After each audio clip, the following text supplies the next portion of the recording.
தேவனோடு அமைதியில். தேவனோடு அமைதியில்.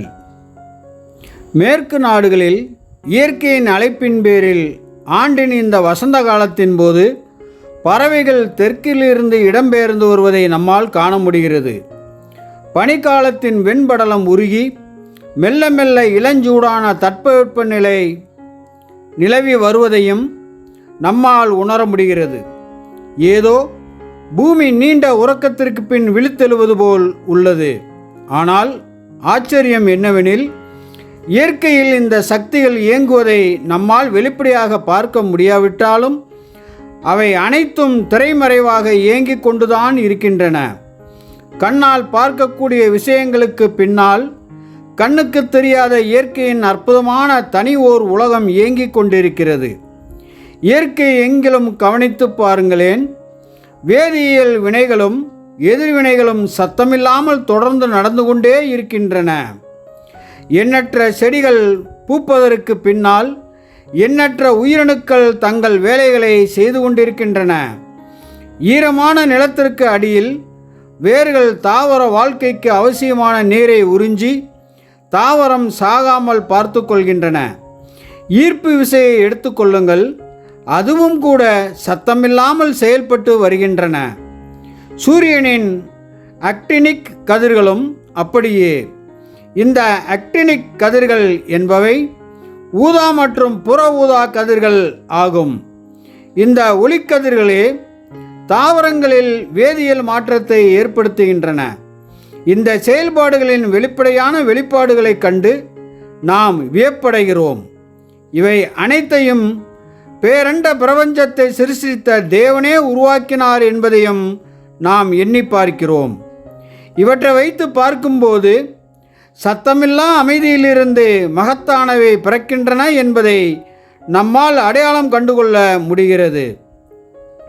வான்வெளியின் சத்தமில்லா அமைதியில் இரவு நேர வானத்தை அலங்கரிக்கும் மாபெரும் கோள்கள் வலம் வருகின்றன. மரங்கள் எனும் அமைதியான தொழிற்சாலைகளிலிருந்து ஆரஞ்சு, ஆப்பிள், பீச் போன்ற பழங்கள் கிடைக்கின்றன. எங்கிருந்தோ சத்தமில்லாமல் வரும் காற்றானது ஆழ்கடலின் மீது அடித்து நீரை நுரையாக மாற்றுகின்றது. ஆங்கில எழுத்தாளர் ஒருவர், நாம் சத்தமில்லா அமைதியின் ஊடே ஆலயங்களை உருவாக்குகிறோம் என்று கூறியுள்ளார். ஆனால் பாருங்கள், மலைகளிலும் புல்வெளிகளிலும் பாதையற்ற காடுகளிலும் ஏற்கனவே எண்ணற்ற கண்ணுக்கு புலப்படாத இயற்கையின் அதிசயங்கள் தென்படுகின்றனவே. ஆபிரகாம் வனாந்தரத்தில் பிரயாணம் செய்தபோது அவர் அதிக நேரத்தை அமைதியில் கழிக்க நேர்ந்தது. மோசே தன் மாமனார் எத்திரோவின் மந்தைகளை மேய்த்த போதும் அப்படியே செய்தார்.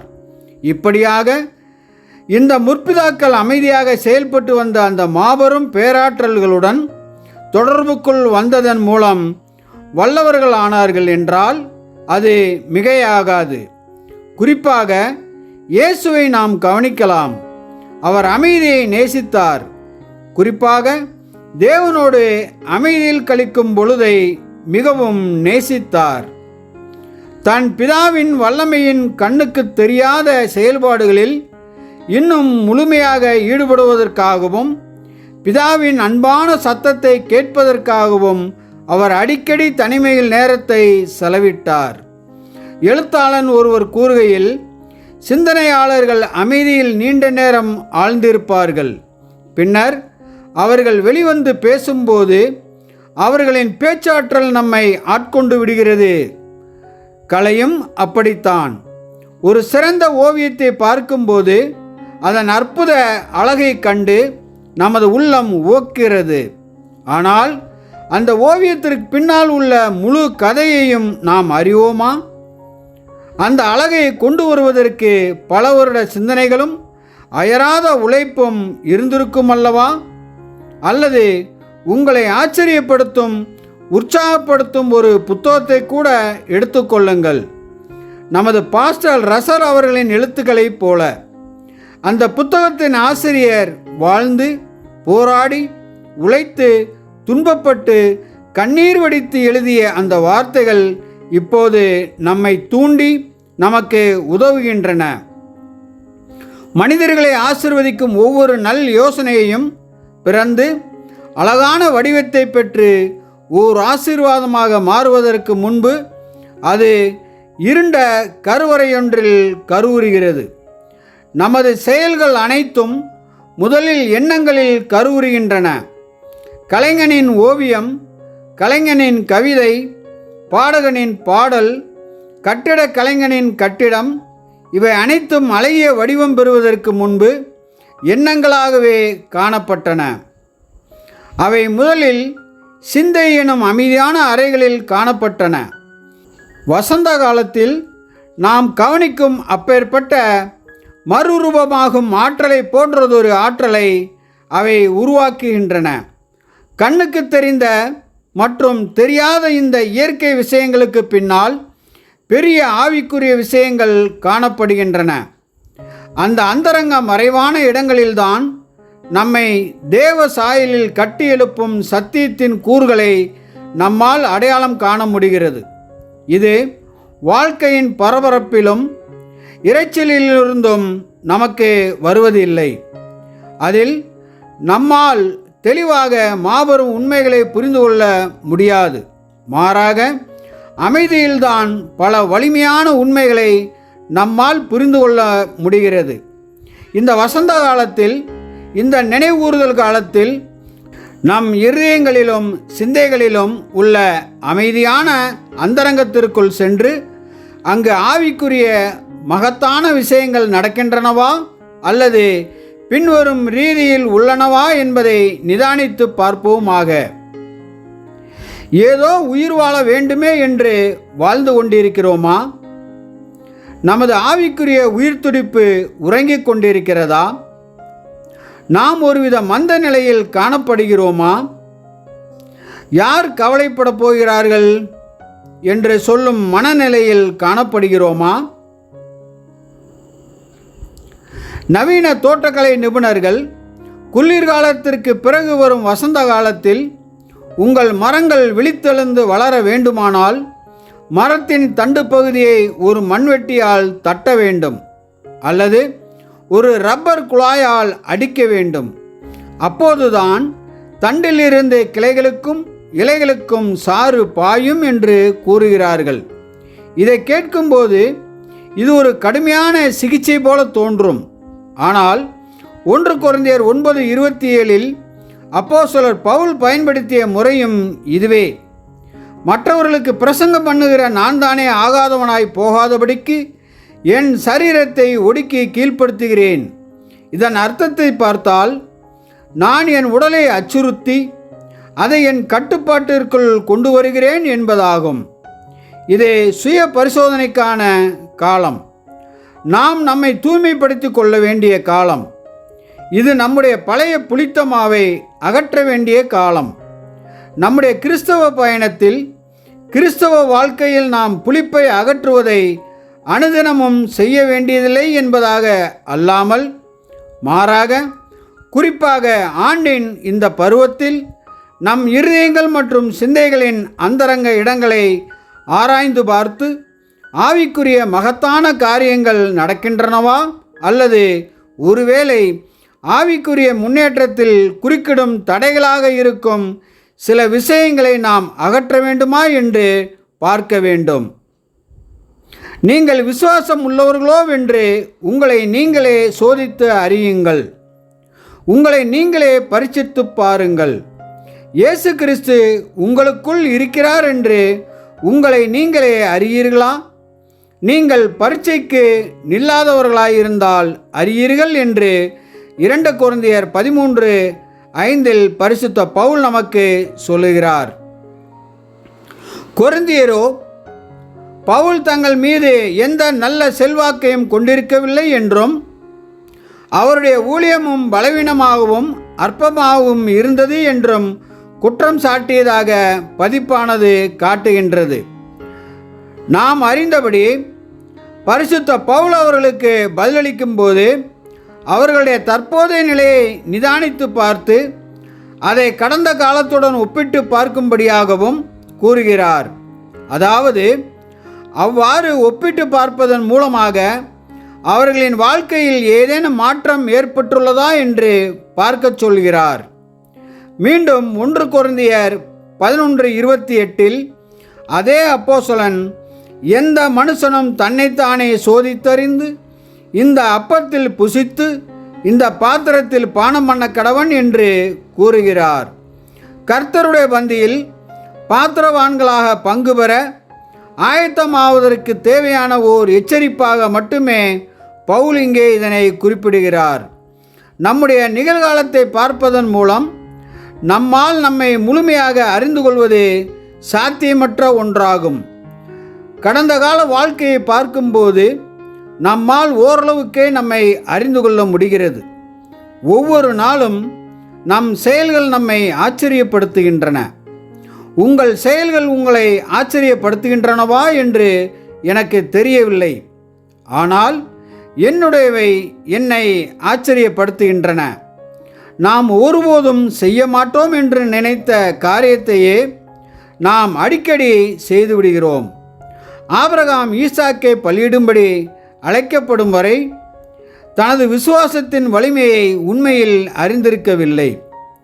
அந்த சோதனை நிமித்தம் அவரால் தன்னுடைய விசுவாசத்தின் உண்மையான வலிமையை மதிப்பிட முடிந்தது.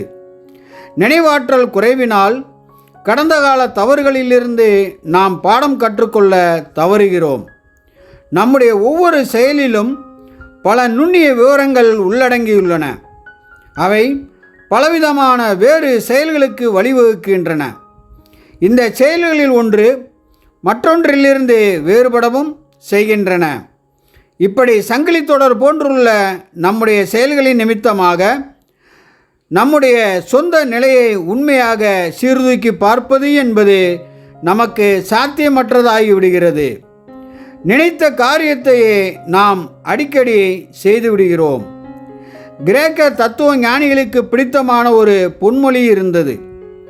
ஒருவேளை நீங்களும் கூட அதை கேள்விப்பட்டிருக்கக்கூடும். அது உன்னை அறி என்பதாகும்.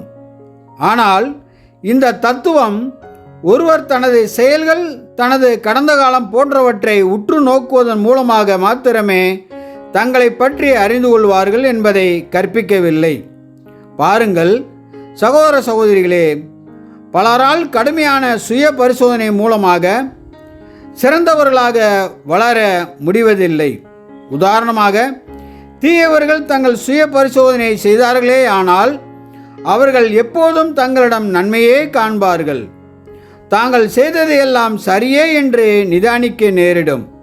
அதிலும் கூடுதலாக அவர்கள் தங்கள் வாழ்க்கையில் காணும் தீமைகளுக்கு ஏற்ற சாக்கு போக்குகளையே கூறிடுவார்கள்.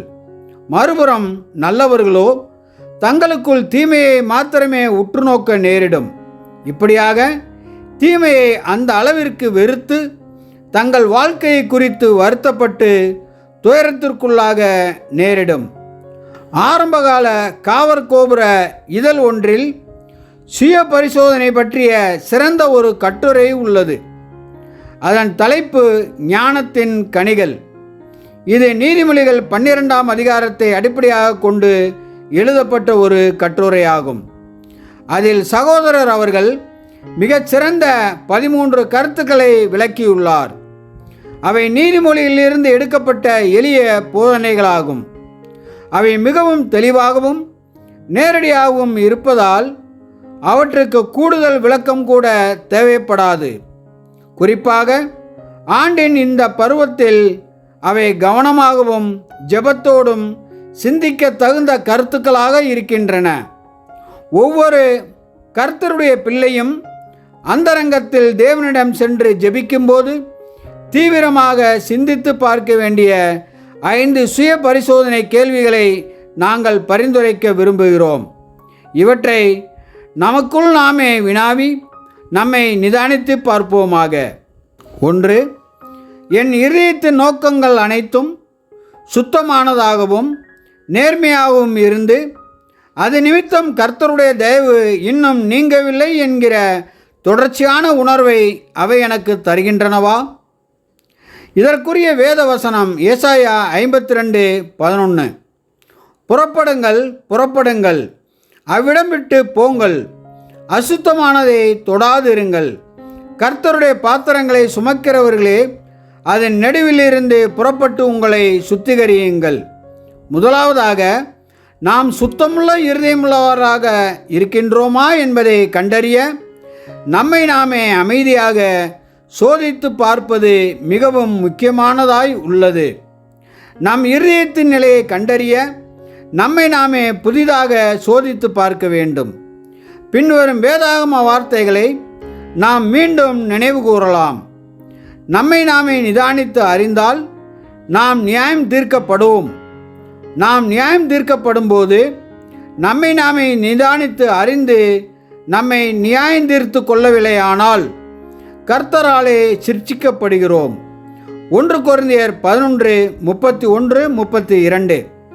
ஏனென்றால் நாம் நம்முடைய காரியத்தை அவருடைய கைகளில் ஒப்படைத்திருக்கிறோம். ஏனென்றால் நாம் அவருடையவர்களாய் இருக்கிறோம். சுத்தம் என்ற வார்த்தையில் கபடற்ற வஞ்சகமில்லாத என்கிற கருத்தும் உள்ளடங்கியுள்ளது. அதில் நற்பண்பு மற்றும் கற்பு, தூய்மை என்கிற கருத்தும், தூய்மையாகவும் சுத்தமாகவும் உண்மையாகவும் இருப்பது என்கிற கருத்தும் உள்ளடங்கியுள்ளது. ஆனால் பாருங்கள், சபையில் உள்ள எவருமே முழுமையான அர்த்தத்தில் உண்மையில் சுத்தமுள்ளவர்களாக இருப்பார்கள் என்று நாம் எதிர்பார்க்க முடியாது. ஆனால் நமது அன்பிற்குரிய குரு இருதயத்தில் சுத்தமுள்ளவர்கள் பாக்கியவான்கள் என்று கூறியபோது இந்த விஷயத்தை சரியாக புரிந்து கொள்வதற்கான திறவுகோலை வழங்கினார் என்பதை எண்ணி நாம் மகிழ்ச்சி அடைகிறோம். நாம் இப்போதுள்ள அழிவுக்குரிய சாவுக்கேதுவான அபூர்ண நிலையில் காணப்படும் வரை முழுமையான தூய்மை, சுத்தம் என்பது சாத்தியமற்றது. ஆனால் இருதயத்தில் சுத்தமாக இருப்பது என்பது சுத்தமான, தூய்மையான உள் மன நோக்கத்தை கொண்டிருப்பதன் மூலமே சாத்தியமாகும். நமது அமைதியான சுய பரிசோதனையை தொடங்கும் போது நம்முடைய நேரம், தாளந்து மற்றும் செல்வாக்கை நாம் ஞானமாய் பயன்படுத்துகிறோமா இல்லையா என்று நாம் பார்க்க வேண்டும். இப்படியாக நிதானித்து பார்க்க வேண்டிய முதல் விஷயம், நம்முடைய அன்றாட வாழ்க்கையில் நாம் இருதயத்தில் சுத்தமுள்ளவர்களாக இருக்கிறோமா? கர்த்தரிடம் நாம் செய்யும் ஜெபங்களில் உண்மையுள்ளவர்களாக இருக்கிறோமா? அவரை பிரியப்படுத்த நாம் எடுக்கும் முயற்சிகளிலும் பிதாவுடனான நமது உறவிலும் நாம் கபடற்றவர்களாகவும் நேர்மையாகவும் இருக்கிறோமா? தூய்மையான இருதயத்தோடு அவரிடம் மிகுந்த அன்பு செலுத்துகிறோமா என்பவையாகும். நாம் அவ்வாறு தான் இருக்கிறோம் என்று அவ்வப்போது நாம் சொல்லலாம். ஆனால் ஒவ்வொருவரும் இந்த விஷயங்களை தங்களுக்குள்ளே நிதானித்து பார்க்க வேண்டும்.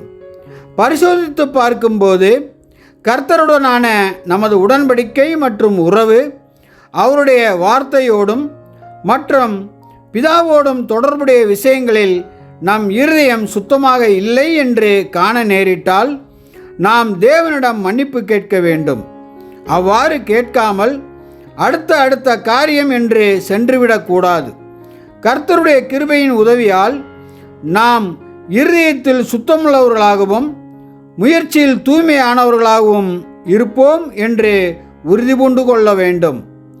நம்முடைய நோக்கங்களிலும் எண்ணங்களிலும் சுயநலம் கலக்கவில்லை என்பதை நாம் உறுதி பண்ணி கொள்ள முடியுமேயானால் கர்த்தருடைய பார்வையில் நம்முடைய நோக்கங்கள் சுத்தமுள்ளவையாக தூய்மையானவையாக இருக்கின்றன என்பதில் மாற்றமில்லை. அப்போது உண்மையில் நம் இருதயங்கள் மகிழ்ந்திருக்கக்கூடும். 2. நம்முடைய அந்தரங்க சுய பரிசோதனைகளில் குறிப்பாக நமக்குள் எல்லா புளிப்பும் அகற்றப்பட்டு விட்டனவா என்பதை நாம் உறுதி செய்து கொள்ள வேண்டும். இதற்குரிய வேத வசனம் 2 கொரிந்தியர் 7:1. இப்படிப்பட்ட வாக்குத்தத்தங்கள் நமக்கு உண்டாயிருக்கிறபடியினால் பிரியமானவர்களே, மாம்சத்திலும் ஆவியிலும் உண்டான எல்லா அசுசியும் நீங்க நம்மை சுத்திகரித்து கொண்டு பரிசுத்தமாகுதலை தேவ பயத்தோடு பூர்ணப்படுத்த கடவோம். புளிப்பு என்பது நாம் அறிந்துள்ளபடி மாவிலோ அல்லது சில நேரங்களில் திரவங்களிலோ அவற்றை புளிக்க நொதிக்க வைப்பதற்காக சேர்க்கப்படும் ஒரு பொருளாகும். இன்னும் குறிப்பாக சொன்னால், புளித்த மாவின் ஒரு பகுதியை எடுத்து சமையல் நோக்கங்களுக்காக சேமித்து வைப்பதாகும். இவ்வகையான புளிப்பு காரணியை எபிரேயர்கள் யாத்ராகமம் 12:15 புளித்த மாவு என்று குறிப்பிடுகிறார்கள். லூக்கா 13:21 கிரேக்கர்களும் அவ்வாறே குறிப்பிடுகின்றனர். திராட்சை பழம் அல்லது இதர பழங்களின் பழரசம் புளிப்பதன் மூலம் மதுபானம் உருவாவது நீண்ட காலமாக அறியப்பட்ட ஒன்றாகும். ஆனால் திராட்சரசமோ புளிப்பு சேர்க்காமலேயே இயற்கையாக புளிக்கும், நொதிக்கும். வேதாகமத்தில் புளித்த மாவு என்பது பெரும்பாலும் பாவம் அல்லது சீரழிவை குறிப்பதற்காக பயன்படுத்தப்பட்டது. இயேசு தம் சீசர்களிடம் பரிசேயர் சதுசேயர் என்பவர்களுடைய புளித்த மாவை குறித்து எச்சரிக்கையாயிருங்கள் என்று கூறி அதை மாய்மாலம், மாயை என்றும் விளக்கினார். சீசர்கள் முதலில் நம்முடைய கர்த்தரின் அடையாள பாஷையை புரிந்து கொள்ளவில்லை. இறுதியில்தான் அவர் தப்பறையான போதனைகள் மற்றும் மாய்மாலமான நடைமுறைகளை குறித்து தங்களை எச்சரித்துள்ளார் என்பதை புரிந்து கொண்டார்கள். இது மத்தேயு 16:6, 11:12 மற்றும் லூக்கா 12:1 ஆகிய வசனங்களில் நம் கவனத்திற்கு கொண்டு வரப்படுகிறது. மேலும் மார்க் 8:15 ஏரோதை குறித்து அவர் எச்சரித்ததை நாம் கவனிக்கிறோம். நீங்கள் பரிசேயருடைய புளித்த மாவை குறித்தும் ஏரோதின் புளித்த மாவை குறித்தும் எச்சரிக்கையாயிருங்கள். பரிசேயர்களின் வெளிவேஷத்தை குறித்து இயேசு அவர்களை மாயக்காரர்கள் என்று பகிரங்கமாக கண்டித்தார். மத்தேயு 23:25-28 வரை. சதுசேயர்களின் தவறான உபதேச ரீதியிலான பார்வைகளை அவர் சுட்டிக்காட்டினார். மத்தேயு 22:15-21 ஏரோதின் ஆதரவாளர்களின் அரசியல் வஞ்சனையில் இருந்த மாயத்தையும் அவர் அம்பலப்படுத்தினார். அப்போஸ்தலனாகிய பவுலும் கூட இதே அடையாளத்தை பயன்படுத்தினார். கொரிந்தியில் இருந்த கிறிஸ்தவ சபையிலிருந்து ஒழுக்கக்கேடான மனிதன் ஒருவனை வெளியேற்றும்படி அவர் கட்டளையிடுகையில், கொஞ்சம் புளித்தமா பிசைந்தமா முழுவதையும் புளிப்பாக்கும் என்று அறியீர்களா? ஆகையால் நீங்கள் புளிப்பில்லாதவர்களாய் இருக்கிறபடியே புதிதாய் பிசைந்த மாவாய் இருக்கும்படிக்கு பழைய புளித்த மாவை புறம்பே கழித்து போடுங்கள். ஏனெனில் நம்முடைய பஸ்காவாகிய கிறிஸ்து நமக்காக பலியிடப்பட்டிருக்கிறாரே என்று கூறினார். பின்னர் புளித்த மாவு என்பதன் மூலம் அவர் எதை குறிப்பிட்டார் என்பதை தெளிவாக காட்டுகிறார். ஆதலால் பழைய புளித்த மாவோடே அல்ல, துர்க்கணம் பொல்லாப்பு என்னும் புளித்த மாவோடும் அல்ல, துப்புரவு உண்மை என்னும் புளிப்பில்லாத அப்பத்தோடு பண்டிகையை ஆசரிக்க கடவோம். 1 கொரிந்தியர் 5:6-8. பவுல் இங்கே பஸ்கா நினைவூறுதல் ஆசரிப்புக்கு முன்னதாக வரும் யூதர்களின் புளிப்பில்லாத அப்ப பண்டிகையிலிருந்து கிடைக்கும் நிழலான பாடத்தை குறித்து விளக்குகிறார்.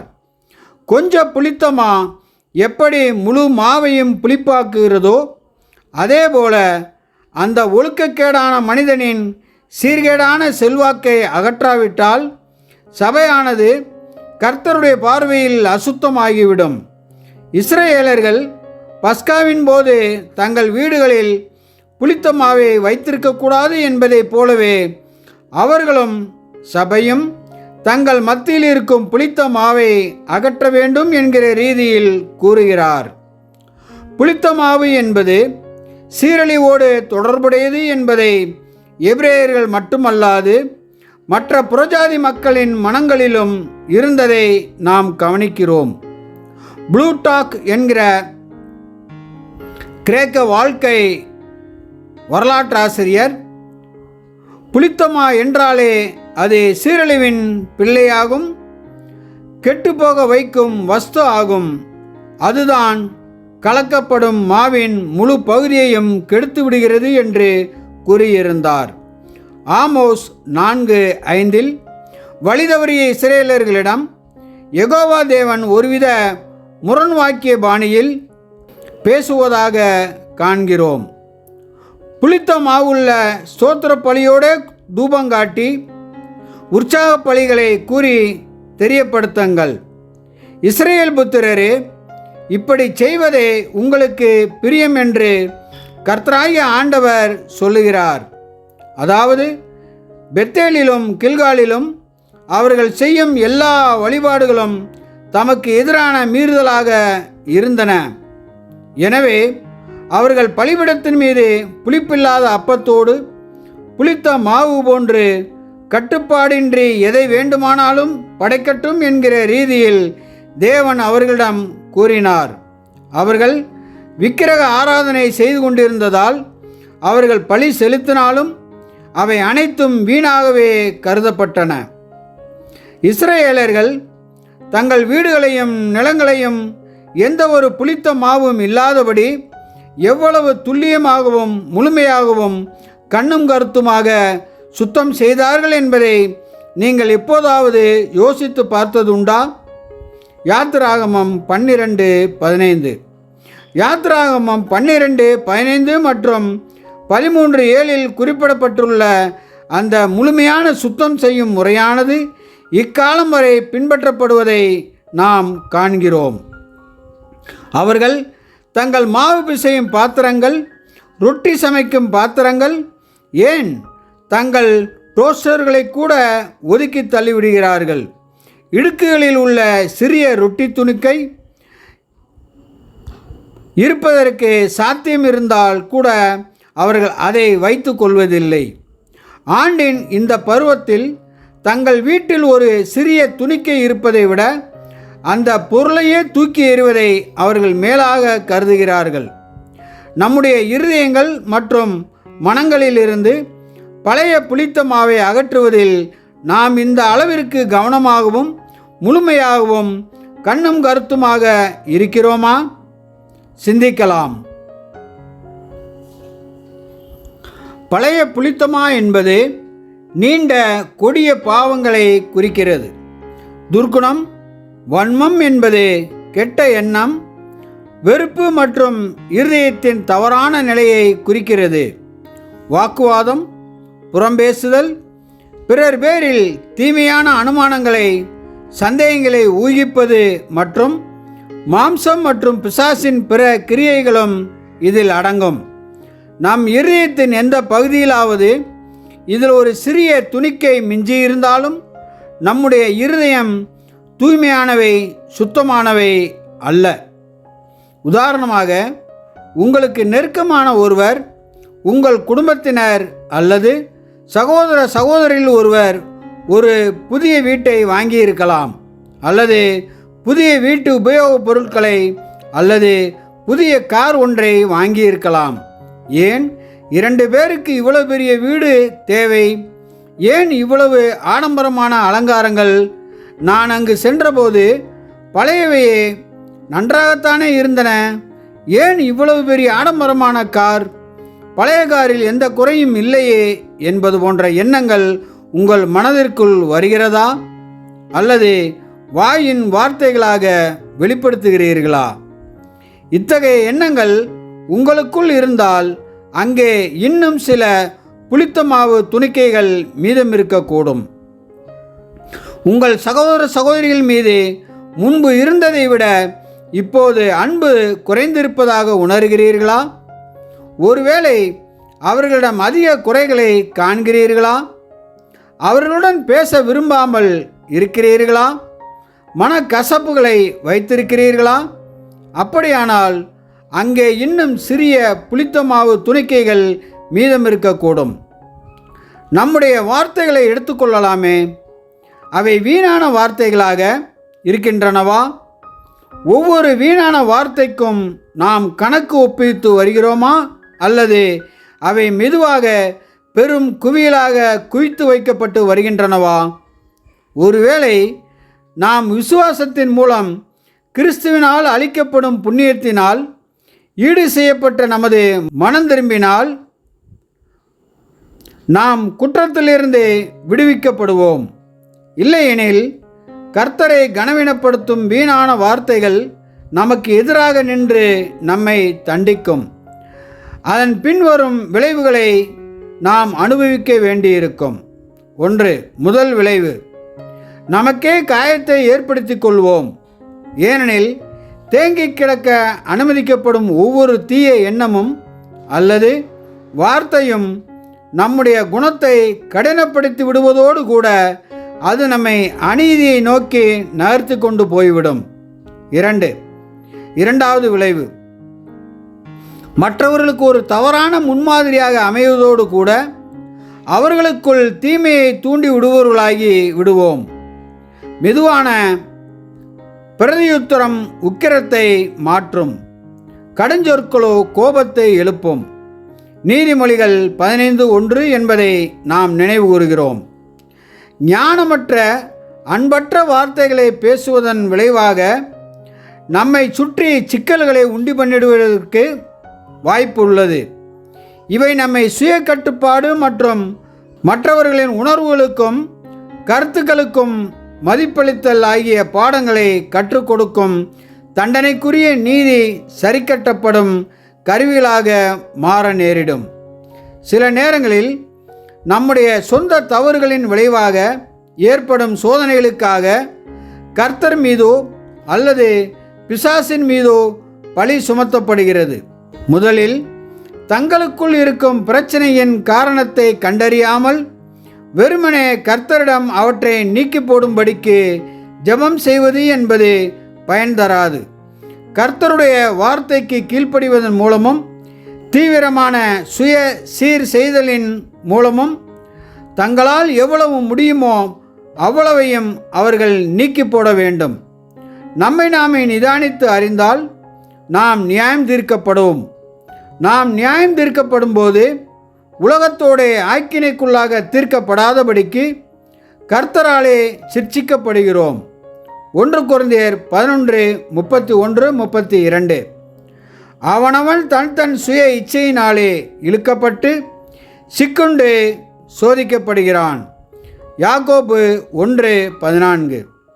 நாம் குறிப்பிட்டது போல எதற்கெடுத்தாலும் மற்றவர் மீது பழி போடுவதுதான் மனிதருடைய இயல்பான போக்காகும். நாம் பொறுமை இழந்ததற்கும் நாம் அவ்விதம் பேசியதற்கும் நாம் இவ்விதம் செயல்பட்டதற்கும் அடுத்தவர்கள்தான் காரணம் என்று நினைப்பதுதான் மனித இயல்பு. அவள்தான் என்னை இப்படி செய்ய வைத்தான்.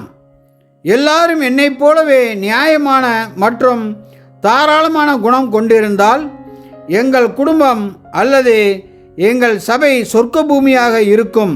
இப்படிப்பட்ட எண்ணங்களால் நம்மில் எத்தனை பேர் நம்மை வஞ்சித்து கொள்கிறோம். நம்மை நாமே சோதித்து பார்ப்போமாக. நாம் மிகுந்த மனத்தாழ்மையுடன் இருப்போமாக. இல்லையெனில் நம் இருதயத்தில் இருக்கும் மட்டமான தற்பெருமை மற்றும் சுய திருப்தியான வார்த்தைகளே நமக்கு தண்டனையை கொண்டு வந்துவிடும். உங்களை சிநேகிக்கிறவர்களையே நீங்கள் சிநேகித்தால் உங்களுக்கு பலன் என்ன? பாவிகளும் தங்களை சிநேகிக்கிறவர்களை சிநேகிக்கிறார்களே. உங்களுக்கு நன்மை செய்கிறவர்களுக்கே நீங்கள் நன்மை செய்தால் உங்களுக்கு பலன் என்ன? பாவிகளும் அப்படி செய்கிறார்களே. லூக்கா 6:32-33. தேவன் மேல் பற்றுதலாயிருக்கிற மனசாட்சி நிமித்தம் ஒருவன் அநியாயமாய் பாடுபட்டு உபத்திரவங்களை பொறுமையாக சகித்தால் அதுவே பிரீதியாயிருக்கும். நீங்கள் குற்றம் செய்து அடிக்கப்படும் போது பொறுமையோட கூட சகித்தால் அதனால் என்ன கீர்த்தியுண்டு? நீங்கள் நன்மை செய்து பாடுபடும் போது பொறுமையோடு சகித்தால் அதுவே தேவனுக்கு முன்பாக பிரீதியாயிருக்கும். இதற்காக நீங்கள் அழைக்கப்பட்டும் இருக்கிறீர்கள். ஏனெனில் கிறிஸ்துவும் உங்களுக்காக பாடுபட்டு நீங்கள் தம்முடைய அடிச்சுவடுகளை தொடர்ந்து ஓடும்படி உங்களுக்கு மாதிரியை பின்வைத்து போனார். 1 பேதுரு 19 முதல் 21 முடிய. நம்முடைய பாடுகள் நீதி நிமித்தம் மட்டுமே ஏற்படுகின்றனவா என்பதை உறுதி செய்வோம் ஆக. நம்முடைய பரம்பரை குறைபாடுகளால் அல்லது நாமே வளர்த்து கொண்ட குறைபாடுகளால் ஏற்படும் உபத்திரவங்களுக்காக தேவன் மீதோ அல்லது நம் சகோதரர்கள் மீதோ பழி சுமத்த வேண்டாம். நாம் எல்லாரும் அநேக விஷயங்களில் தவறுகிறோம். ஒருவன் சொல் தவறாதவனானால் அவன் பூர்ண புருஷனும் தன் சரீரம் முழுவதையும் கடிவாளத்தினாலே அடக்கிக் கொள்ளக்கூடியவனுமாய் இருக்கிறான். யாக்கோபு 3:2 என்று வேதாகமம் சொல்வதை நாம் அங்கீகரிக்கிறோம். இருப்பினும் அப்படிப்பட்ட ஒரு மனுஷனை காண்பது அரிது என்பதையும் நாம் உடனே உணர்ந்து கொள்கிறபடியால் எந்த எண்ணத்தையும் கிறிஸ்துவுக்கு கீழ்ப்படிய சிறைப்படுத்தவும் தேவ பயத்தோடு பரிசுத்தத்தை பூர்ணப்படுத்தவும் நாம் அனுதினமும் பிரயாசப்படுவதோடு கூட நமது மீட்பரும் பரிந்து பேசுகிறவருமானவரின் புண்ணியங்களை நாம் இடைவிடாமல் மன்றாடி கேட்கவும் வேண்டும். இதை கருத்தில் கொண்டவர்களாய் கர்த்தருடைய ஜனங்கள் அனைவரும் பின்வரும் பேதுருவின் வார்த்தைகளை மென்மேலும் புரிந்து வைத்து கொள்ள முயற்சிப்பார்கள் என்று நம்புகிறோம். நீங்கள் எப்படிப்பட்ட பரிசுத்த நடக்கையும் தேவ பக்தியும் உள்ளவர்களாய் இருக்க வேண்டும். 2 பேதுரு 3:11. பின்னர் அவர் தொடர்ந்து கூறுகையில், தேவ சாயலில் நிச்சயமாக தீங்கு விளைவிக்கும் புரணி பேசுதல், அசுத்தமான அல்லது பரிசுத்தமற்ற உரையாடல்கள், நேர்மையற்ற அல்லது கலகத்தனமான வார்த்தைகள் போன்றவை உள்ளடங்கியிருக்க முடியாது. கிறிஸ்துவின் நாமத்தை சொல்லும் எவரும் நேர்மையோடும் உண்மையோடும் இத்தகைய காரியங்களை தங்களை விட்டு அப்புறப்படுத்த வேண்டும் என்று நமக்கு சொல்லப்பட்டுள்ளது. கர்த்தரிடம் நம்முடைய கணக்குகளை தினசரி தீர்த்து கொள்ள வேண்டும் என்பதை நாம் நினைவில் கொள்ள வேண்டும். மனம் திரும்பப்படாத அல்லது மன்னிப்பு பெறப்படாத வீணான வார்த்தைகளின் கணக்கு எதுவும் நமக்கு எதிராக நில்லாமல் இருக்கும்படிக்கு உறுதி செய்து கொள்வோம் ஆக. எவ்விதத்திலும் நீங்கள் கிறிஸ்துவின் சுவிசேஷத்திற்கு பாத்திரராக மாத்திரம் நடந்து கொள்ளுங்கள். பிலிப்பியர் 1:27. உண்மையுள்ளவைகள் எவைகளோ, ஒழுக்கமுள்ளவைகள் எவைகளோ, நீதி உள்ளவைகள் எவைகளோ, கற்புள்ளவைகள் எவைகளோ, அன்புள்ளவைகள் எவைகளோ, நற்கீர்த்தி உள்ளவைகள் எவைகளோ, புண்ணியம் எதுவோ, புகழ் எதுவோ, அவைகளையே சிந்தித்து கொண்டிருந்தீர்கள். பிலிப்பியர் 4:8. இருதயத்தின் நல்ல பொக்கிஷத்திலிருந்து மட்டுமே நம்மால் சத்தியமான மற்றும் தெளிந்த புத்தியுள்ள வார்த்தைகளை பேச முடியும். சமீப காலமாக நமது சகோதர சகோதரிகளை பற்றி எவ்வளவு தவறான தகவல்கள் பரப்பப்படுவது குறித்து கேள்விப்படுகிறோம் அல்லவா?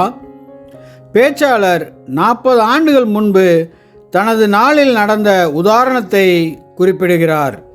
குறிப்பாக நமது நோய்வாய்ப்பட்ட சகோதரர்களின் உடல்நிலை குறித்த தகவல்களை பரிமாறிக்கொள்ளும்போது நமது தகவல் தொடர்பு சரியானபடிக்கு நடப்பதில்லை. எனவே நாம் செய்திகளை சரியாக புரிந்து கொள்வதில்லை என்றே தோன்றுகிறது. மேலும் நமது சகோதரர்களின் நம்பிக்கைகள் மற்றும் உபதேச நிலைப்பாடுகள் குறித்த தவறான தகவல்கள் பரப்பப்படுவதையும் நாம் கவனிக்கிறோம். சம்பந்தப்பட்ட நபரிடமிருந்து மூல ஆதாரத்திலிருந்து தகவலை நாம் கேட்டுவிட்டு அதிலும் நாம் அந்த தகவலை சரியாக புரிந்து கொண்ட பிறகு மாத்திரமே அதை நாம் மற்றவர்களுக்கு தெரிவிக்கலாம். ஆனால் அதை 2ஆம் 3ஆம் மற்றும் 4ஆம் நபர் வழியாக கேட்டால் அது வெறும் வீண் வார்த்தைகளே, உண்மை குறைவுபட்ட வார்த்தைகளாகிவிடும். அப்பத்திலும் ரசத்திலும் பங்கு பெறுவதற்கு முன்பாக இந்த புளித்த மாவின் துணிக்கைகளை வெளியேற்றி சுத்தம் செய்ய வேண்டிய நேரம் இதுவே ஆகும். 3. நான் புத்திமதிகளையும் அறிவையும் விரும்புகிறேனா?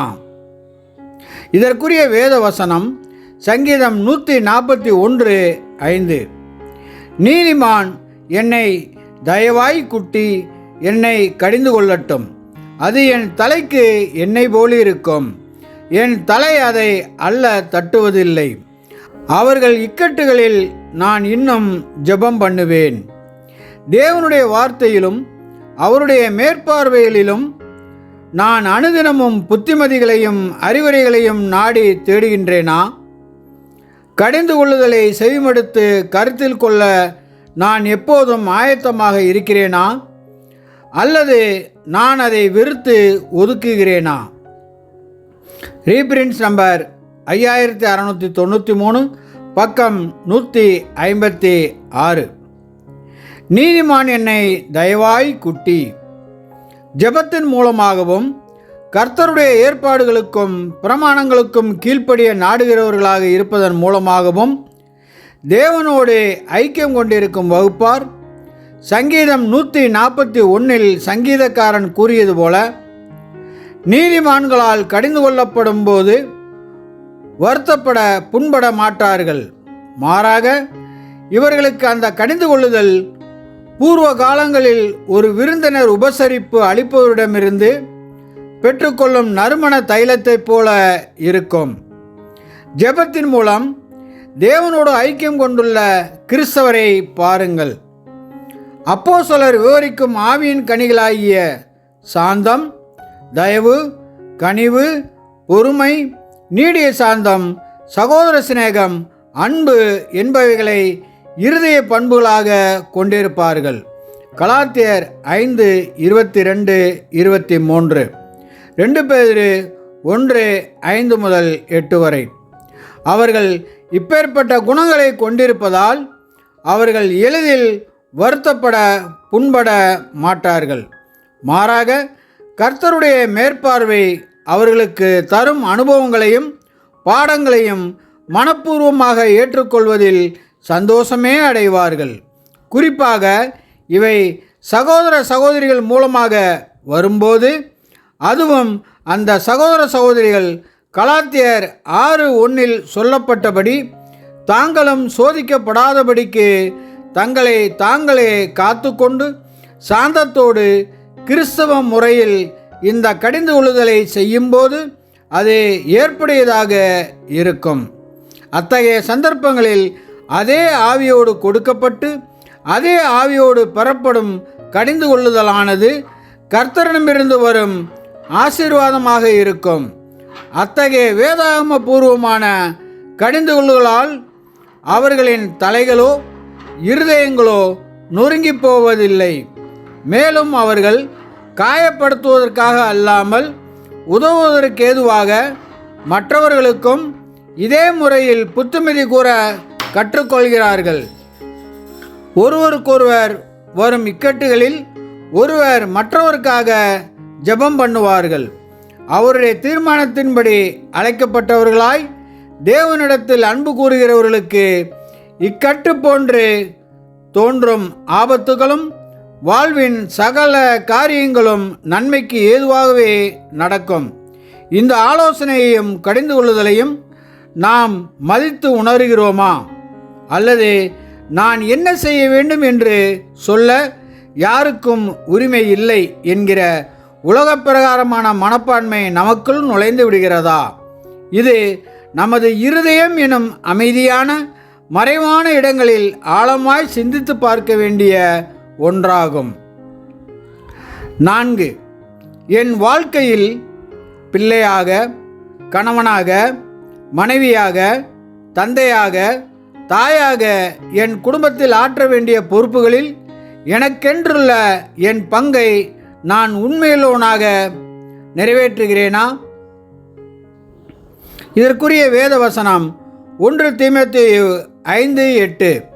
ஒருவன் தன் சொந்த ஜனங்களையும் விசேஷமாய் தன் வீட்டாரையும் விசாரியாமற் போனால் அவன் விசுவாசத்தை மறுதலித்தவனும் அவிசுவாசியிலும் கெட்டவனுமாய் இருப்பான்.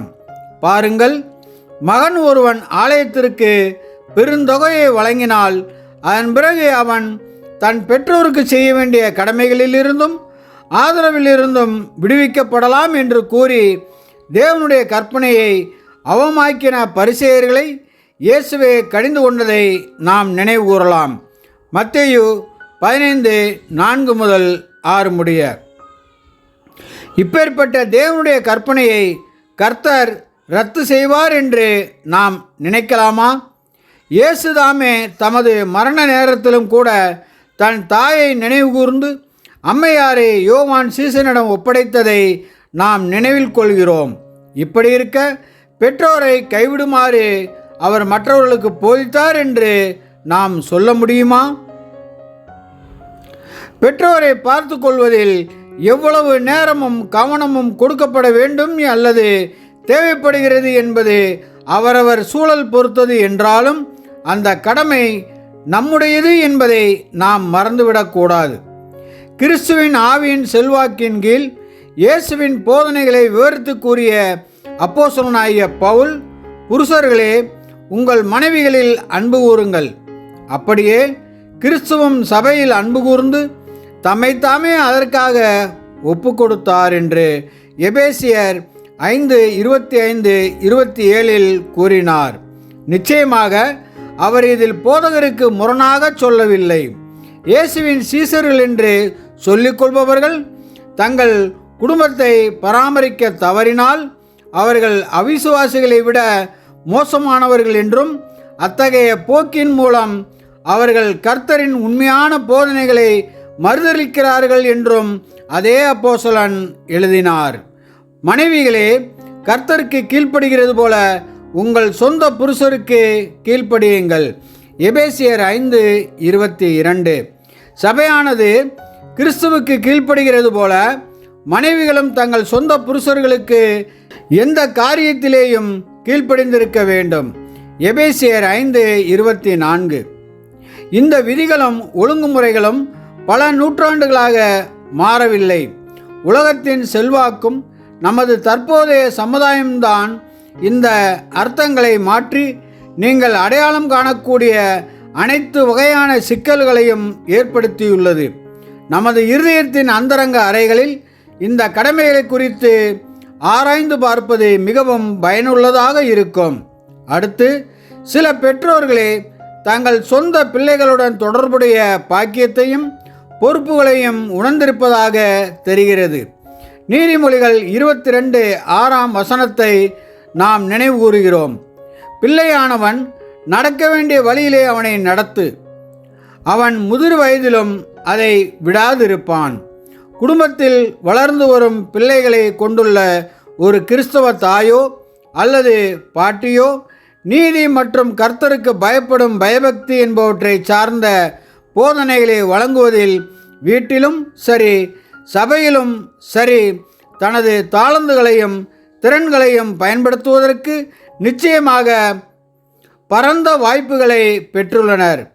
பிள்ளைகளால் மத கோட்பாடுகளையும் ஆவிக்கேற்ற நடத்தையையும் மதித்துணர புரிந்து கொள்ள முடியாது என்றும் அது அவர்களுக்கு மிகவும் கடினம் என்றும் நினைப்பது அடிக்கடி ஏற்படக்கூடிய ஒரு தவறாகும். சில நேரங்களில் அவர்களுக்கு சொல்லிக் கொடுக்கப்படும் போதனைகளும் பாடங்களும் நடைமுறை பயன்பாடுகள் குறித்து சொல்லிக் கொடுக்கப்படாமல் வெறும் கதை சொல்லுதலோடு நின்று விடுகின்றன. பிள்ளைகள் ஒரு குறிப்பிட்ட அளவிலான சீர்கேடு மற்றும் தீமையின் மீதான நாட்டத்துடனேயே பிறக்கிறார்கள் என்பதை நாம் அறிந்திருக்கிறோம். சங்கீதம் 51:5. இருப்பினும் அவர்கள் குட்டி உள்ளங்கள் பெரிய வெற்று வெள்ளை காகிதத்தை போன்றவையாகும். அதன் மேல் நன்மையான அல்லது தீமையான கொள்கைகள் ஆழமாக பதியப்படுவது உறுதி. ஒருவேளை நீங்கள் நீதியோடும் அன்போடும் இரக்கத்தோடும் பொறுமையோடும் ஒழுக்கத்தோடும் உங்கள் பிள்ளைகளை வழிநடத்தாவிட்டால் இவை தெய்வீக தேவைகள் மற்றும் அவர்களின் புத்தியுள்ள ஆராதனை என்று அவர்களுக்கு கற்றுக் கொடுக்காவிட்டால் வாழ்க்கையின் பல்வேறு சீரழிந்த தாக்கங்களோடு அவர்கள் தொடர்புக்குள்ளாக வரும்போது எதிர்மாறானவையே அவர்களுக்கு கற்பிக்கப்படும் என்பதில் நாம் உறுதியாக இருக்கலாம். என்னதான் பெற்றோர்கள் குழந்தைகளை பெற்றெடுத்தாலும் அந்த சிறுவர்களை வளர்க்கும் மற்றும் போதிக்கும் பொறுப்பை மற்றவர்களுமே விட்டுவிடும் ஒரு காலத்தில் நாம் வாழ்கிறோம். அவர்கள் அதை தாத்தா, பாட்டி, குழந்தை பராமரிப்பாளர்கள், சிறுவர் பள்ளிகள், ஞாயிறு பள்ளிகள் என பிறரிடம் விட்டுவிடுகிறார்கள். நமது கடமையும் பொறுப்பும் சீரிய ஒன்றாகும். அதற்கென்று காலத்தை ஒதுக்கி பிரயாசத்தையும் ஏறெடுக்க வேண்டும். மேலும் நமது இருதயத்தின் அமைதியான மறைவிடத்தில் அதற்கென்று அதிக கவனம் செலுத்தப்பட வேண்டும். 5. நாம் கழுவப்பட்டு சுத்தமாக்கப்பட்டு காணப்படுகிறோமா? அது மாத்திரமல்லாமல் அந்த நிலையிலேயே நம்மை காத்து கொள்கிறோமா? இதற்குரிய வேத வாக்கியம் 2 தீமோத்தேயு 2:21. ஆகையால் ஒருவன் இவைகளை விட்டு தன்னை சுத்திகரித்து கொண்டால் அவன் பரிசுத்தமாக்கப்பட்டதும் எஜமானுக்கு உபயோகமானதும் எந்த நற்கிரியைக்கும் ஆயத்தமாக்கப்பட்டதுமான கனத்துக்குரிய பாத்திரமாய் இருப்பான். நல்லொழுக்கம் சார்ந்த சீர்திருத்தங்கள் எப்போதும் சரியான திசையில் ஏறெடுக்கப்படும் போது அவை பாராட்டத்தக்க படிகளாக இருக்கின்றன. பாருங்கள், நமது உலக நண்பர்கள் சிலரும் கூட தங்கள் கெட்ட பழக்க வழக்கங்களிலிருந்தும் அடிமைத்தனத்திலிருந்தும் விடுபட எண்ணி அதற்கான முயற்சிகளை ஏறெடுக்கும் போது நமக்கு மகிழ்ச்சியாக உள்ளது. ஆனால் மாம்சத்தின் அழுக்கிலிருந்து அசுசியிலிருந்து சுத்திகரிக்கும் இத்தகைய முயற்சிகள் ஒருபோதும் எஜமானுடைய பயன்பாட்டிற்கு தகுதியுள்ள அத்தகைய பாத்திரத்தை உருவாக்க முடியாது. அவர்களின் சுத்திகரிப்பு முயற்சிகள் அனைத்தையும் தாண்டி அவர்கள் இன்னும் அசுத்தமாகவே இருக்கிறார்கள். கர்த்தர் தமது பயன்பாட்டிற்கு சுத்தமான பாத்திரங்களையே விரும்புகிறார். நமது மீட்பரின் சுத்திகரிக்கும் இரத்தத்தில் விசுவாசத்தினால் நாம் மூழ்கி எழும்போது மட்டுமே நாம் சுத்தமாகவும் தேவனுக்கு பிரியமானவர்களாகவும் மாறுகிறோம். ஆனால் பாவத்திலிருந்து சுத்திகரிக்கப்பட்டவர்களாக கருதப்பட்டு சுத்தமான கிறிஸ்துவின் நீதியின் வஸ்திரத்தை அணிந்து கொண்ட பிறகு இந்த தரிப்பிக்கப்பட்ட நீதியை நமது திராணிக்கேற்ப நிஜமான ஒரு விஷயமாக மாற்ற நாம் பாடுபடுவது மிகவும் முக்கியமாகும். ஏனெனில் இந்த வழியில் மட்டுமே அவருடைய தரிப்பிக்கப்பட்ட நீதியை பெற்றுக்கொள்வதற்கு நாம் பாத்திரவான்கள் என்பதை நிரூபிக்க முடியும். நாம் உண்மையில் நீதிமான்களாக மாறுவதற்கு முன்பே தேவன் நம்மை நீதிமான்களாக கருவது முற்றிலும் தெய்வீக கிருபையால் தான். நம்மிடமுள்ள நீதிமானாய் இருக்க வேண்டும் என்ற விருப்பத்தையும் அவர் நியமித்த வழியில் அதற்காக ஏறெடுக்கும் முயற்சியும் கண்டு தேவன் கிரியைக்கு பதிலாக சித்தத்தை கணக்கில் எடுத்துக்கொண்டு இப்பொழுது நம்மை நீதிமான்களாக கருதுகிறார். மேலும் நாம் சாபத்திலிருந்து மீட்கப்பட்டு ஒப்புரவாதலுக்கான அவருடைய மகிமையான கிருபையுள்ள ஏற்பாடுகளை ஏற்றுக்கொண்டதினால் அவர் நம்மை குமாரர்களாகவும் நடத்துகிறார். தேவனுடன் ஒப்புரவாக்கப்பட்டு நீதிமான்களாக கருதப்பட்ட பிறகு நமக்கு இனி நீதியின் மேல் அன்பு இல்லை என்கிற ரீதியில் தம்முடைய நடத்தை மாறுமேயானால் நாம் பாவத்தின் புளித்த மாவை அகற்றுவதற்கான தொடர்ச்சியான முயற்சியின் மூலம் தரிப்பிக்கப்பட்ட நீதியை ஒரு நிஜமான விஷயமாக மாற்றுவதற்கு நாம் முயற்சி செய்யவில்லை என்றால் கொஞ்சம் புளிப்பு மீதமிருந்தால் இருக்கட்டும் என்று நாம் திருப்தி அடைந்து நமக்குள் அதனை செயல்பட அனுமதித்து அதை எதிர்த்து போராட தவறினோமே ஆனால் இப்படிப்பட்ட போக்கின் மூலம் நீதியின் மீதான நமது அன்பு பலவீனமடைந்து வருவதையும் நமக்காக கர்த்தர் காட்டிய கிருபையுள்ள கணக்கிற்கு நாம் தகுதியற்றவர்கள் என்பதையும் நிரூபிக்கின்றவர்களாய் இருப்போம். ஆனால் அதற்கு மாறாக நாம் அனுதினமும் பழைய புளித்த மாவை வெளியேற்ற பாடுபட்டோமே ஆனால் அதை எப்போதாவது ஒரு முறை மட்டும் அடக்கி வைக்காமல் மீண்டும் மீண்டும் அது புளித்து முழு ஆவிக்குரிய தன்மையையும் சீர்குலைக்க விடாமல் அதை தொடர்ந்து எதிர்த்து போராடினோமே ஆனால், அதாவது சத்தியத்தை கொண்டு நமது எண்ணங்கள், வார்த்தைகள் மற்றும் செயல்களை சுத்திகரித்து ஆவியின் கனிகளையும் கிருபைகளையும் வளர்த்து கொண்டோமே ஆனால், அப்போது அப்போஸ்தலன் உறுதி கொடுப்பது போல நாம் உண்மையாகவே எஜமானுக்கு உபயோகமான பாத்திரங்களாக இருப்போம். அத்துடன் நாம் தொடர்ந்து அதற்கு எதிராக விழிப்புடன் இருக்கவும் வேண்டும். இந்த நம்பிக்கையை தங்களுக்குள் கொண்டிருப்பவர்கள் அனைவரும் தங்களை சுத்திகரித்து கொள்ள வேண்டும். உலகம், மாம்சம் மற்றும் பிசாசு ஆகியவை நம்மை முழு முதிர்ச்சிக்கு நேராய் வளரவிடாமல் தடுப்பதற்கு நாம் அனுமதிக்க கூடாது. உதாரணமாக, கடந்த சில ஆண்டுகளில் ஜப்பானியர்கள் ஒரு மரத்தை கொண்டு வந்ததை நாம் கவனித்தோம். அதை அவர்கள் ட்ரேட் ட்ரீ அல்லது போன்சாய் மரம் என்று அழைக்கிறார்கள். அந்த சின்ன அளவிலான மரங்களில் கிளைகளும் பச்சை இலைகளும் காணப்படும். அவற்றில் சில மிகவும் தனித்துவமானவை மற்றும் அழகானவையாக இருக்கும். அந்த மரத்தின் வேர்களை வெட்டுவதன் மூலமோ, தண்ணீரை தடுப்பதன் மூலமோ, நிழல் கொடுப்பதன் மூலமோ, உரத்தை தடுப்பதன் மூலமோ, அதன் அளவு மற்றும் பலன் போன்றவற்றில் என்ன மாற்றத்தை வேண்டுமானாலும் உண்டு பண்ண முடியும் என்பதை அவர்கள் உணர்ந்தார்கள். ஆனால் அது அதன் முழு பலனை அடையாது மற்றும் ஒரு முழு வளர்ச்சியடைந்த மரத்தை போல தோன்றவும் செய்யாது. இதனை ஓரளவுக்கு கிறிஸ்தவ ஜீவியத்திற்கும் ஒப்பிட்டு சொல்ல முடியும் என்று நாங்கள் நினைக்கிறோம். எப்படியெனில், உலகம், மாம்சம் மற்றும் பிசாசு என்பவைகளின் காரியங்களை கிறிஸ்தவன் தன் வாழ்க்கையில் நுழைய அனுமதித்தால் அவை அவனுக்கு தேவையான தண்ணீர், தேவையான கத்தரித்தல், உரமிடுதல் போன்றவை கிடைக்க செய்யாமல் அவனது வளர்ச்சியை தடுத்துவிடும். வேறொரு அழுத்தமான பாஷையில் சொல்ல வேண்டுமானால், உலகம், மாம்சம் மற்றும் பிசாசு ஆகியவற்றுக்கு எதிராக ஒரு நல்ல போராட்டத்தை போராட முயற்சிப்போமாக. நாம் பார்த்திட்ட இந்த கடமைகளை நிறைவேற்றுவது என்பது சாதாரணமான விஷயம் அல்ல. அது ஒரு வாழ்நாள் பணியாகும் என்பதை என்னால் உறுதியாக சொல்ல முடியும்.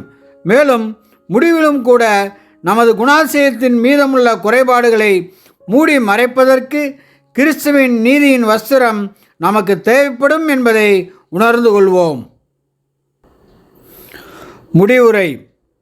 ஆண்டவருடைய நினைவூறுதல் காலத்தை நாம் நெருங்கி வரும் இந்த சமயத்தில் நாம் நமது இருதயத்தின் மறைவான இடங்களை அலசி ஆராய்ந்து பார்ப்போமாக.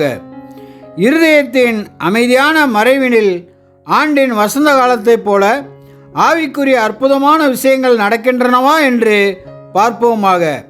சுருக்கமாக, பின்வரும் காரியங்களில் நம்மை நாம் நிதானித்து பார்ப்போமாக. நம் இருதயம் சுத்தமாகவும் நேர்மையாகவும் இருக்கின்றதா? என் சிந்தனைகளில் கூட புளிப்பு காணப்படாதபடிக்கு விழிப்புடன் காவல் செய்கின்றேனா? புத்திமதியையும் அறிவையும் நான் விரும்புகின்றேனா? பிள்ளையாக, கணவனாக, மனைவியாக, தந்தையாக, தாயாக என் வாழ்க்கையில் எனக்கென்றுள்ள பங்கையும் பொறுப்பினையும் உண்மையுள்ளவனாக நிறைவேற்றுகின்றேனா? நான் அந்த கழுவப்பட்ட மற்றும் சுத்தமான நிலையிலேயே என்னை காத்து கொள்கின்றேனா? நாம் உண்மையுள்ளவர்களாக இந்த விஷயங்களை நிறைவேற்றுவதற்கு பெரும் முயற்சி இதனை ஏறெடுத்து நினைவு கூறுதல் ஆராதனையின் மன அமைதியான தருணத்தில் நாம் பாத்திரவான்களாக பங்கேற்பதற்கு ஏதுவாக தேவன் தாமே நம்மளை வழிநடத்துவாராக. ஆமென்.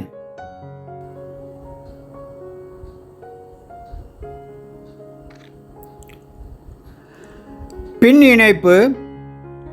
போயம்ஸ் ஆஃப் டானிலிருந்து எடுக்கப்பட்ட சில ஆறுதலான கவிதைகள் அடுத்து வரும் பக்கங்களில் காண முடியும். அவர் சமூகத்தின் மறைவிடத்தில்.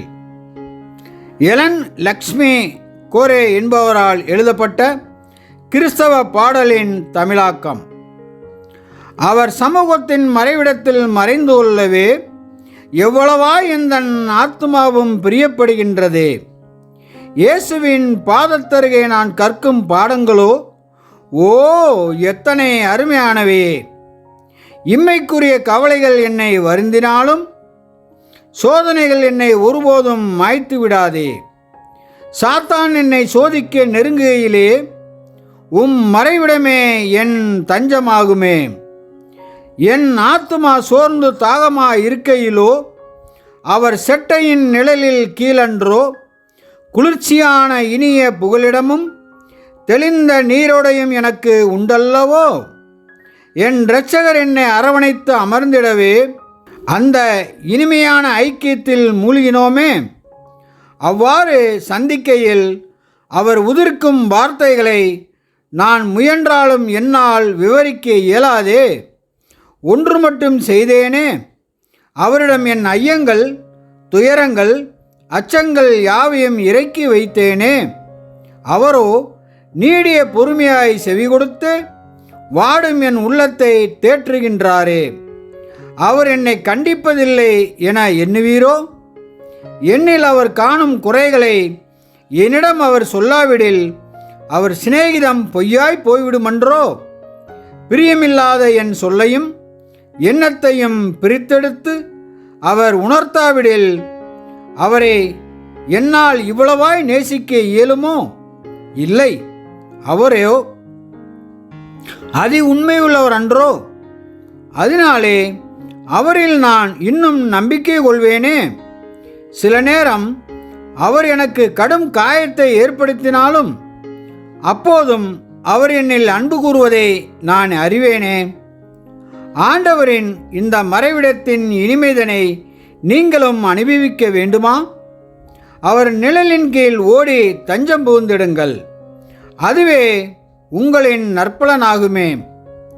மகிழ்ச்சி நிறைந்த அந்த மறைவிடத்தின் அமைதிதனை நீங்கி வெளிவரும் போதெல்லாம் உங்கள் முகத்தில் உங்கள் எஜமானரின் சாயலை ஏந்தி வாருங்கள். அது போதுமே. பொறுமை. இனிப்பான செந்நிற திராட்சரசம் வேண்டுமெனில் ஊதா நிற திராட்சை பழங்கள் நசுக்கப்பட வேண்டுமே. கசடுகள் நீங்கி தங்கம் மிளிர வேண்டுமெனில் உலைக்கள தீ உக்கிரமாய் எரிய வேண்டுமே. சாணை சக்கரத்தின் கொடிய உராய்வு இல்லையெனில் இரத்தினக்கல்லின் ஒளி எப்படி தோன்றும்? உலோகத்திற்கு உரசித்தேயும் மெருகூட்டல் இல்லையெனில் போர்வாளின் முனை எப்படி பிரகாசிக்கும்? என் ஆத்துமாவே, ஆவியின் கனிகளை நீ வேறு எவ்விதம் சுதந்தரிக்க முடியும்? ஆசிர்வதிக்கவே காயப்படுத்தும் அந்த திருக்கரத்திற்கு அன்புடன் உன்னை நீ ஒப்பு கொடுக்காவிடில், ஆகவே மண்ணுலகின் கசடுகளை தீ சுட்டெரிக்க பொறுமையுடன் உன்னை அர்ப்பணித்திடுவாயே. சிலுவை சுமக்க மறுப்பாயானால் கிரீடம் சுமப்பேன் என எதிர்பாராதே. நம் சுமைதாங்கி. குத்தலான சிறு சிறு கவலைகளையும் சிக்க வைத்து தவிக்க விடும் முட்செடிகளையும் நம்மை ஒருபோதும் கைவிடாத பரம சகாயனிடம் கொண்டு செல்லலாமே. சென்று உள்ளத்தின் வேதனையும் நெடுநாள் ஏக்கங்களையும் அவரிடமே சொல்லுங்களேன். என்ன செய்வதென்று அறியாது திகைத்து நிற்க குலைந்து போன நோக்கங்களையும் அவரிடம் சொல்லலாமே. நம் பலவீனங்கள் அனைத்தையும் அங்கே தெய்வீக வல்லமை உள்ளவரிடம் இறக்கி வைத்து சுமைகளை சுமந்ததையே மறந்து போகலாமே. இனியதொரு பாடலையே சுமந்து செல்லலாமே, நம்முடன் எடுத்து செல்லலாமே. ஆமென்.